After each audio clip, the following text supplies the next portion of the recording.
হাদিস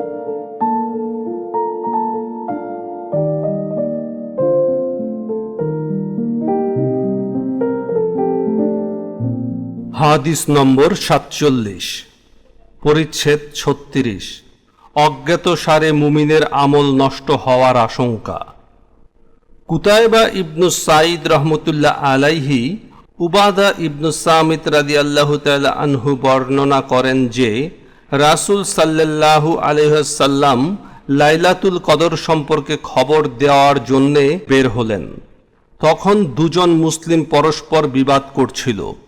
তিনি বললেন, আমি তোমাদের লাইলাতুল কদর সম্পর্কে খবর দেওয়ার জন্য বেরিয়েছিলাম, কিন্তু তখন অমুক অমুক বিবাদে লিপ্ত থাকায় তা নির্দিষ্ট তারিখ সম্পর্কিত জ্ঞান উঠিয়ে নেওয়া হয়েছে, আর হয়তোবা এটাই তোমাদের জন্য কল্যাণকর হবে। তোমরা তা অনুসন্ধান করো 27, 29 ও 25তম রাতে।